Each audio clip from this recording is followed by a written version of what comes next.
కుంగదీస్తున్న మధుమేహం అంట. ఇక దీని గురించి మనం ఎంత చెప్పినా కూడా తక్కువే. ఎందుకనంటే ఇక దాదాపు 30-40% మందికి అందరికీ రోగాలు అంటే మధుమేహం వస్తుంది.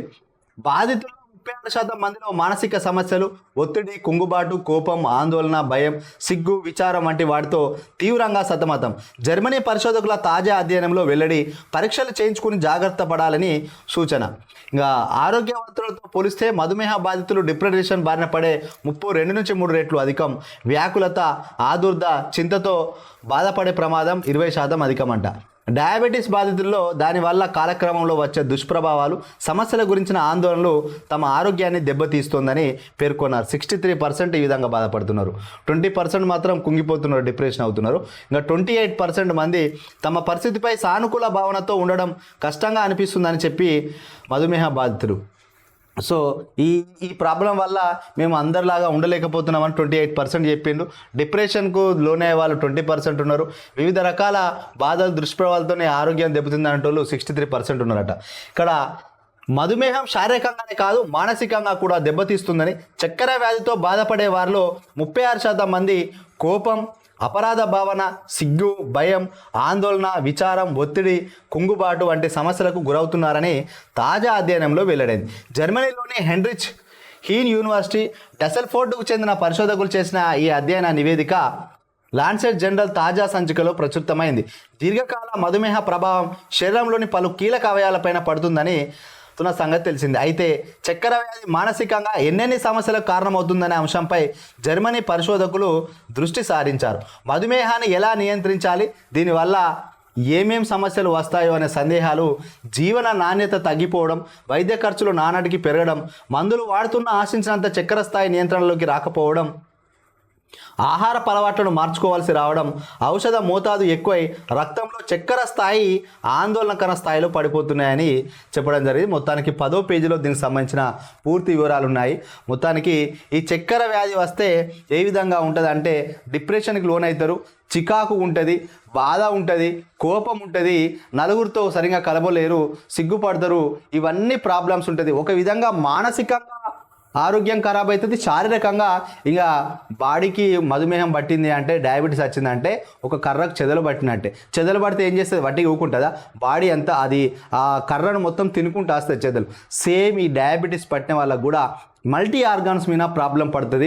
హార్ట్ పైన కానీ, కిడ్నీస్ పైన కానీ, బ్రెయిన్ పైన కానీ, శారీరకంగా ఇంకా నరాల పైన కానీ కొంత ఇబ్బంది పడే ఉంటుంది. వీళ్ళు ఏం చేయాలంటే రెగ్యులర్గా మార్నింగ్ ఒక అరగంట పాటు వాకింగ్ చేయాలి. మరీ ఎక్కువగా వాకింగ్ చేస్తే కూడా మోకాళ్ళకి ఇబ్బంది అవుతుంది. ఎక్కువ గంటలు చేయొద్దు, అరగంట కంటే ఎక్కువసేపు వాకింగ్ చేయొద్దు. ఎందుకంటే ఆరోగ్య నిపుణులు చెప్పిన సూత్రాలు కొంత మాకు తెలుసు వాడు చెప్తున్నా. అదేవిధంగా పొద్దున బ్రేక్ఫాస్ట్ ఇష్టం ఉన్నట్టుగా ఇడ్లీలో, దోశలో, వడలో తినద్దు. ఏదైనా చిరుధాన్యాలు తినాలి. వాస్తవానికి చిరుధాన్యాలు తింటే ఇంకా మంచిది. చిరుధాన్యాలు, రాగి జావ కానీ, చిరుధాన్యాలతో చేసిన రొట్టెలు ఇట్లాంటివి తినాలి. మధ్యాహ్నం ఒక్క పూట మాత్రమే రైస్ తినాలి.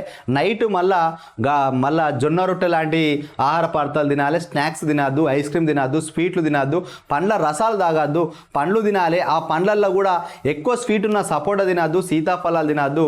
మామూలుగా సిట్రస్ జాతి ఫలాలు తీసుకుంటే మంచిది తప్ప బాగా స్వీట్ ఉన్న ఫలాలు తీసుకోవద్దు. రెగ్యులర్గా వ్యాయామం చేస్తూ ఆహార నియమాలు పాటిస్తే 400-500 ఉన్న షుగర్ కూడా మళ్ళీ 150-170కి వచ్చే అవకాశాలు ఉంటుంది. ఇంకా ఎవరికి ఇష్టారాజ్యంగా వాళ్ళు యూట్యూబ్ చూసి మాత్రం కొన్ని నిర్ణయాలు తీసుకోవద్దు. ఎప్పటికప్పుడు బాడీలో తినకముందు, టిఫిన్ తినకముందు, అల్పాహారం తినకముందు రక్తాన్ని టెస్ట్ చేసుకోవాలి, బ్లడ్ టెస్ట్ చేసుకోవాలి. షుగర్ ఎంత ఉందో తెలుస్తుంది. ఫుడ్ తిన్నాక ఎంత ఉన్నదో ఆ టెస్ట్ చేసుకోవాలి. రెగ్యులర్గా ఒక మిషన్ పెట్టుకొని టెస్ట్ చేసుకుంటే మీకు తెలిసిపోతుంది. రెగ్యులర్గా ఈ యొక్క ఆహార నియమాలను పాటిస్తూ వ్యాయామం, శారీరక శ్రమ చేస్తే షుగర్ వ్యాధి కంట్రోల్లో ఉంటుంది. అంటే దీన్ని రాకముందు కూడా నివారణ చర్యలే మార్గం. ఒకవేళ వచ్చిన తర్వాత కూడా ఆరోగ్య సూత్రాలు పాటిస్తూ ఫుడ్ను కంట్రోల్గా తీసుకున్న వాళ్ళు మాత్రం ఆరోగ్యంగా ఉంటారు. ఇంకా ఇష్టం ఉన్నట్టు ఏంది అని అంటే జ్యూసులు తీసుకోవడం కానీ, కూల్ డ్రింక్స్ తీసుకోవడం కానీ, అదేవిధంగా మటన్ లాంటి పదార్థాలు ఎక్కువ కొవ్వు ఉండి ఎక్కువగా వాటిని తీసుకోవడం కానీ, స్వీట్లు విపరీతంగా తీసుకుంటే మాత్రం ఇంకా షుగర్ అనేది కంట్రోల్ కాదు. ఇంకా మీరు ట్యాబ్లెట్స్ కాకుండా ఇన్సులిన్ ఇంజెక్షన్లు బాడీలోకి వేసుకోవాల్సి వచ్చిన పరిస్థితి. కాబట్టి అసలే భారతదేశం అంతా ఎక్కువగా భారతదేశాన్ని ఏ విధంగా చెప్పంటే ప్రపంచ వ్యాధిగ్రస్తులు ఎక్కువగా మధుమేహం వాళ్ళు భారతదేశం ఉన్నారు. భారతదేశాన్ని మధుమేహ వ్యాధిగ్రస్తుల రాజధాని అని కూడా మొన్న ఒక వార్త రావడం జరిగింది. సో ఎవరైనా ఈ యొక్క షుగర్ ఉన్న వాళ్ళు రెగ్యులర్గా ఇట్లాంటి ఆరోగ్య సూత్రాలు పాటించి చేసుకోండి, జాగ్రత్త చేసుకోండి, కంట్రోల్ చేసుకోండి. అదేం అంత ఇబ్బంది కాదు. మన ఆరోగ్య సూత్రాలు, ఫుడ్ హ్యాబిట్స్ మార్చుకుంటే నియంత్రించుకోవచ్చు. ఇంకా నేను భారతీయులకు గులాంని, మీరు ఇటలీ నేతలకు బానిసలు, ప్రభుత్వ వైఫల్యాన్ని ఎత్తి చూపితే వ్యక్తిగత విమర్శలు చేస్తారా? ఏడాదైనా పథకాల అమలేది, కోతలు అబద్ధాలతో గడిపేశారు. సీఎం రేవంత్ పై కిషన్ రెడ్డి ధ్వజం. రాష్ట్ర సర్కారు వైఫల్యపై బీజేపీ నేతల వర్క్షాప్ అంట. ఇక వీళ్ళు ఒక్కొక్కసారి బీజేపీ నేతలు కాంగ్రెస్ పైన విరుచుకుపడ్డట్టే మాట్లాడతారు. మరి మన బండి సంజయ్ గారు కానీ మిగతా వాళ్ళు కానీ ఏం చేస్తారంటే ఇంకా రేవంత్ రెడ్డికి ప్రభుత్వానికి కొన్ని సపోర్ట్ చేసినట్టుగా మాట్లాడతారు. వీళ్ళకి ఏకాభిప్రాయం లేదు అన్నారంటారు. కానీ అసలు వీళ్ళకి ఏకాభిప్రాయం ఉన్నారా? నలుగురు లీడర్లు కలిసి ఒక కూర్చొని ఒక నిర్ణయం తీసుకొని కరెక్ట్ మాట్లాడలేదు. ఎవరికి వారే యమునా తీరే అన్నట్టుంది బీజేపీ. ఇక తెలంగాణలో ప్రజలేమో అరే కేసీఆర్ పాలన చూసినాం, కాంగ్రెస్ పాలన చూసినాం, బీజేపీకి అవకాశం ఇస్తామంటే వీళ్ళేమో ఇక్కడే ఉంటారు, ప్రజల దగ్గరికి పోరు. వీళ్ళ మధ్య వీళ్ళకు యూనిటీ లేదు, ఏకాభిప్రాయం లేదు. సో మళ్ళీ కాంగ్రెస్ బీఆర్ఎస్ వచ్చే పరిస్థితి తప్ప బీజేపీకి ఎవరు ఓటేసే పరిస్థితి లేదు.